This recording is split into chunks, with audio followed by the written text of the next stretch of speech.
wrong with you? Don't worry. It's a game. It's a game, just like usual. You'll ruin your eyes playing so close to the TV. Game Time, Episode 3. In this video, I'm going to talk about all the games that I played and finished since last time. Let's begin. The first game is Assassin's Creed Shadows. I played about 90 hours. It was my most anticipated game this year. However, I must admit that I am very disappointed. The first 10 hours or so, the game catches you very good in the beginning with the good looking graphics, the cutscenes, the introduction of the main villains, and the music. But once the game unfolds and lets you explore at your own pace, the game stagnates like crazy. The voice acting is very bad with zero emotions. Naoe and Yasuke are by far the most boring characters in the franchise. You will figure out that the cities are completely empty. Like seriously, where is everybody? Bingo. Now it plays very well and the parkour is a big improvement, but all you do is infiltrate castles where you have to assassinate a bunch of samurais. It's for me the best part of the game still though, but because they don't really vary much, it will get eventually also repetitive. Yasuke feels complete out of place. He doesn't have eagle vision or can climb really fast. The assassination are just his finishers. I mean, he is a cheat code for combat, but after leveling up Naoe, you will not need him anymore. My biggest issue with the game is that you can't really infiltrate the main target's camp or castle and simply assassinate him and leave like a ghost. No, instead there is some type of scripting in the game, which leads into a cutscene where you have to challenge him, either as Naoe or Yasuke. I mean, you could do that in all previous games, but why not here? I don't want to make this game sound bad because it's not. I would say it's even good. But for me, it was very disappointing. I am a big Assassin's Creed fan and I hope the next one is definitely better and they just focusing on one character. Next game is Atelier Yumiya. I've talked about the Atelier games in past videos. I have, besides 2 PS3 games, finished them all. This game seemed to be very good, a very good start for people who want to get into the franchise. The combat and alchemist system are fun, but unfortunately they have been completely simplified, which makes the game, even on the hardest difficulty, very easy. Don't get me wrong, overall it was still very fun and good enough for me to keep going and even get my first platinum in the series. The story is probably the best so far. They have Kuroda, which is the voice of Kazuma Kiryu in this game, and he voices one of the main villains, which is a dragon by the way. Overall, I really enjoy this game. There's a free demo available, so check it out. If you need a turn-based combat game, check it out. The next game is Rise of the Ronin. Because of the negative reviews and all kinds of problems people were complaining about, I kinda skipped it. However, this game has become one of my favorite games on the PS5. This is like a mix between Nioh and Ninja Gaiden in an open world. Every weapon has different fighting styles, thousands of customization options to design your outfit. The story is very interesting. The only problem I had with this game was that your character barely speaks. I had the feeling there were no voice lines at all. And then all of a sudden my character said something and I was like, damn, you can actually speak? I mean, your character does all the heavy lifting, but during the cutscenes, your character is just standing there at the side and it doesn't say anything. However, the combat is fluid and super fun. I highly recommend this game. Give this game a chance. It got so much hate for nothing. Absolutely amazing game. I love it. I highly recommend it. And speaking of Nioh, I played the pre-alpha version of it, which was released. I really don't remember anymore. I think also it's just like off, you cannot download anymore. But I just want to give you here my impressions because I really put some hours into this. And I'm really looking forward to this game. It's just like really amazing. I'm a big Nioh fan. I like part 1 and I really love part 2. And I really love the transformation of the character with the boss fight and everything. It's such a fun game. I'm really looking forward to this game. So yeah, just wanted to throw it here. The next game is Stellar Blade. Oh, I know I'm not gonna win a popularity contest saying this, but for me personally, Just for me personally, this is one of the most overrated games on the PS5 system. Now, don't get me wrong, I actually enjoyed this game. I think it's a really good game, but I don't understand people going crazy for this, because for me personally, the story is nothing new. We have seen this already in even way better, to be honest. The enemy design is just, I think it's just simply lazy, like just horrible in my opinion.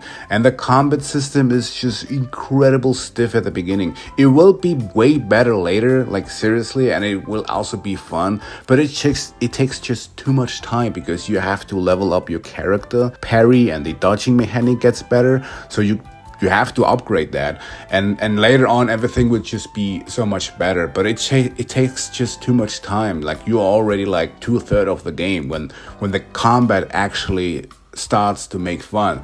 Before that, like you do like 1-2 hits, and you have to literally wait a second till she recovers from the animations. I don't know why people going crazy for this game. Like I said, I think it's still a good game, but goddamn, this game is overrated as crazy. The next game is Alters. I am usually not a big fan of management games, but this game was really different. It really got me going because of the story. So you play as Jan Dolsky, and he is a space miner who crash landed on a planet. His entire crew died, and so he needs to find a way to get out. So to be able to do so, you have to create alternative versions of himself in order to survive, and basically recreate the crew as you, but with different clones, which have their own specializations.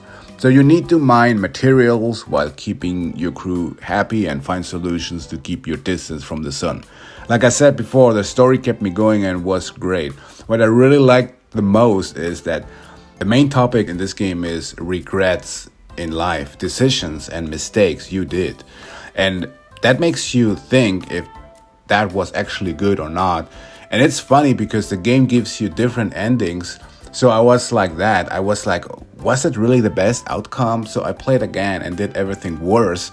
And so I played again and felt that butterfly effect, which is the main theme of the game. I know this doesn't look like much, but I was so surprised, and I highly recommend if you're looking for a good story. Trust me, the story is really good of this game. Next game is Ravenous Devils. After Alters, I guess I tried an alternative game, which I can recommend. It's called Ravenous Devils. This game I bought on the PlayStation Network sale. It's about a married couple who open up a tailor shop and a pub in Victorian London. However, this business is different. With the husband, you murder customers and throw their bodies into the basement, where his wife prepares the bodies and makes food and serves them to the customers. I know it sounds weird, but trust me, this game was actually very interesting and also had a nice story, which didn't take so long. I think it was just about 4 hours. The game was on sale for $150 or $2. I really don't remember anymore. So it was definitely, worth the money, and a very nice alternative after playing Alters.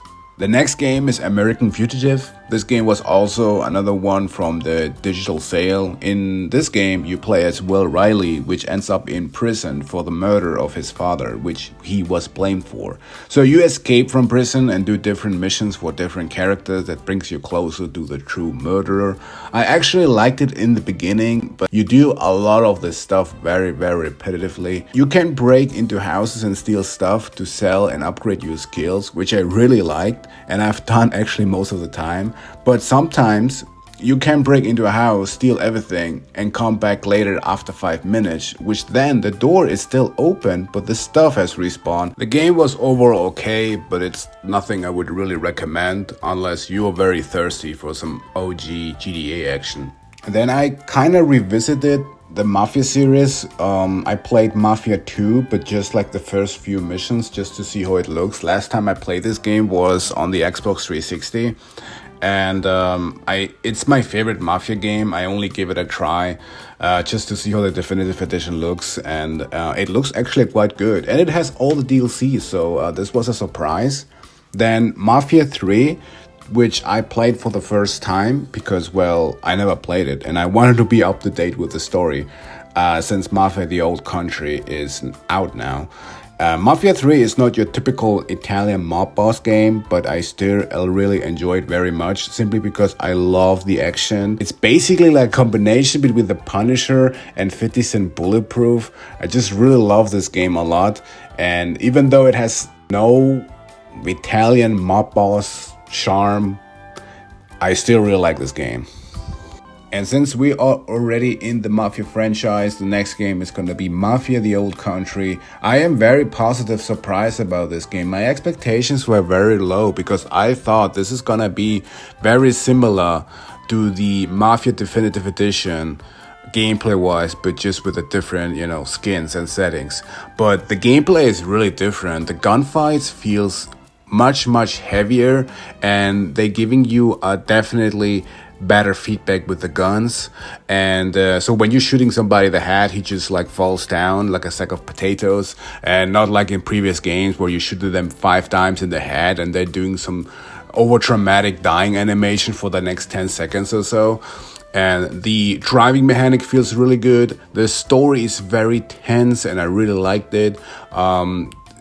Unfortunately, this game still has a lot of the problems from previous games. The AI is doing some dumb things, but yeah, I really like this game. It was a very linear experience. You should play this game very linear. I mean, the game gives you like 2 or 3 opportunities to explore the map at your own will, but you shouldn't probably do that because you can clearly see this game was not made to be explored, which is sad because the graphics looks really great and I really love walking around the town.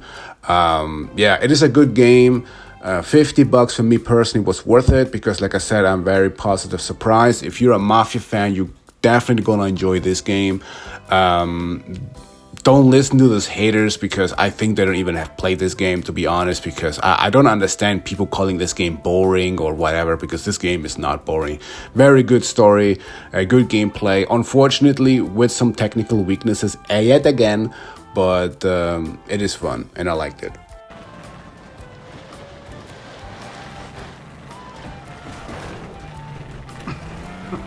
No.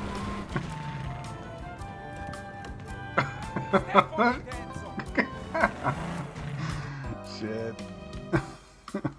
The next game is Eric's Home. This is something I really enjoyed. You play here as Hannah, which is a young orphan whose brother Herman disappears. The police would like to question Hannah about his whereabouts, but something seemed off and she leaves and tries to find him. There is a whole conspiracy here, and I would like not to share much because it is a very story-driven game. It has great looking cutscenes. The gameplay is somewhat like Commandos. It is a pure stealth game. Evading the police and stun them with a blowpipe is here the key.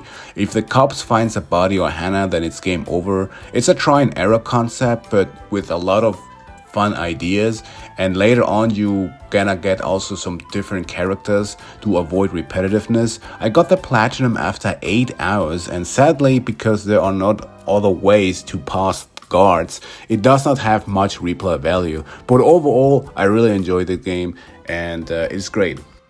The next game is Nobody Wants to Die. If you like detective games and movies like Minority Report, this game is gonna be something for you. In Nobody Wants to Die, you play as James Kara, who is a detective investigating the murder of a wealthy rich person.